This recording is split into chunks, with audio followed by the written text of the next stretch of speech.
book is boring. Why am I even reading it? Let's go find a futuristic one, like maybe The Hitchhiker's Guide to the Galaxy. Maybe I'll read that one, but maybe not. It's okay. Something from Douglas Adams. Mostly harmless. Nah, not futuristic. Where are all the books? Here. Return at the End of the Universe. Well, I read that. Life, the Universe, and Everything. No. So Long and Thanks for All the Fish. What type of book is that? Okay. The Hitchhiker's Guide to the Galaxy. This one looks good. And who better than Elon, right, to show us that future? Show us the future? Maybe I should be seeing that, but I thought it was who better than Divisa.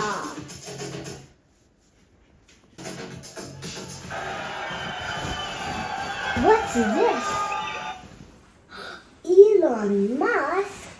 That's cool. As you can see, I just arrived in the Robotaxi, the Cybercab. There's no people in them, as you can see. The car's just going by with no people. So you'll see Model Ys and the Cybercab, all driverless. There's no steering wheel or pedals, so I hope this goes well.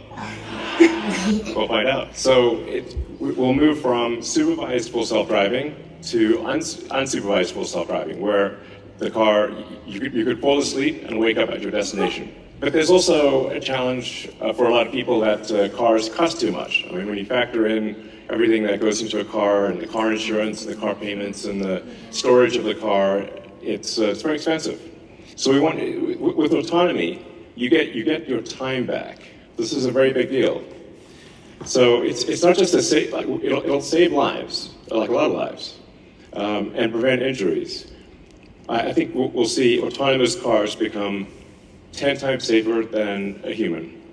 And it's not just the lives saved in injuries, but if you think about the cumulative time that people spend in a car and the time they will get back. So, in fact, I think the cost of autonomous transport will be so low that you can think of it like individualized mass transit. The average cost of a bus per mile for a city, not the ticket price because that is subsidized, but the average price is about $1 a mile. Whereas the cost of Cybercab, the operating cost is probably going to be around 20 cents a mile. So yes, and you will be able to buy one. We expect the cost to be below $30,000. We do expect actually to start fully autonomous, unsupervised FSD in Texas and California next year. That's with the Model 3 and Model Y. We expect to be in production with the Cybercab in probably, well, I tend to be a little optimistic with time frames. But in 2026. Before 2027, let me put it that way. But well before that, you will experience a robotic taxi via the Model 3 and Model Y program, and Model S and X too. So, and it's Cybertruck too, yes, of course, sorry, I don't want to be, yes. All our cars, basically, all cars that we make. Let's not get nuanced here. All right, next slide. And I want to emphasize that the solution that we have is AI and vision. So there's no expensive equipment needed. So, and that means that our cost of producing the vehicle is low. All right, so our autonomous future is here. As I said, we've got 50 Teslas driving autonomously. Something we're also doing is, and it's really high time we did this, is inductive charging. The Robotaxi has no plug. It just goes over the inductive charger and charges. One of the things that is really interesting is how will this affect the cities that we live in. So what would happen if you have an autonomous world is that you can now turn parking lots into parks. We're taking the ing lot out of parking lot. There's a lot of opportunity to create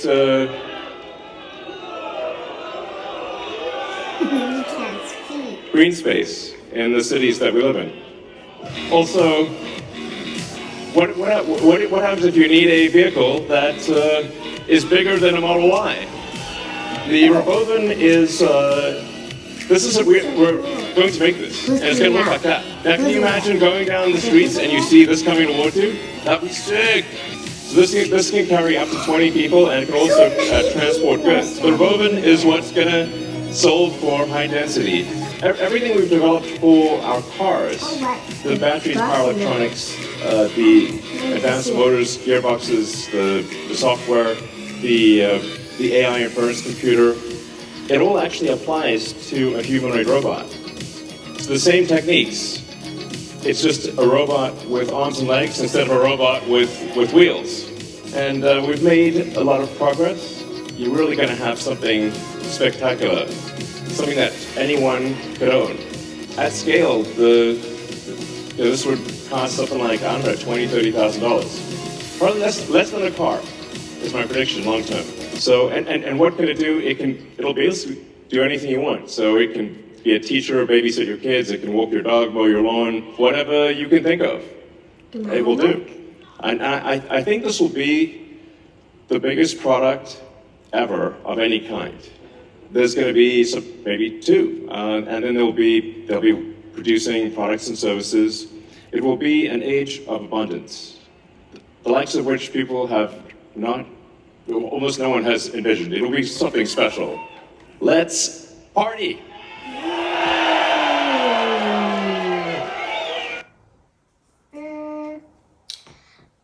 Ooh, what's that? That looks cool. Wonder if there's anything else.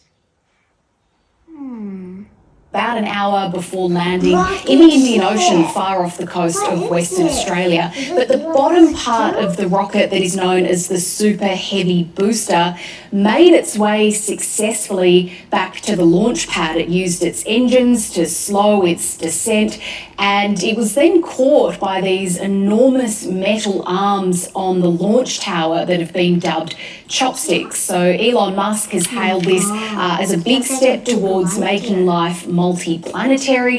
In his words, this is all part of SpaceX's bid to return humans to the moon and then eventually send them to Mars. That's absolutely fantastic. Have a look at that as it's coming down and it gets picked up again. That's really great news, and hopefully a little bit more space exploration into the future. Thanks, Jade, for that update. That's good. Well, those were 2 short videos, but who knows, maybe in our generation or maybe in our kids' generation, we might actually be able to go to the moon in that type of rocket. Or who knows, what if they just made like a little animation clip? It has to be true because there was a bunch of people. And that robot, what if we had robots in our house? Like, that would be so cool. They'd help us with everything. But who knows, what if people were controlling and they just didn't tell us? Who knows? But we know that one day we're going to reach that point. So if you guys want to also have experience in this stuff, join the journey with me in our next video. And don't forget to like and subscribe. Bye!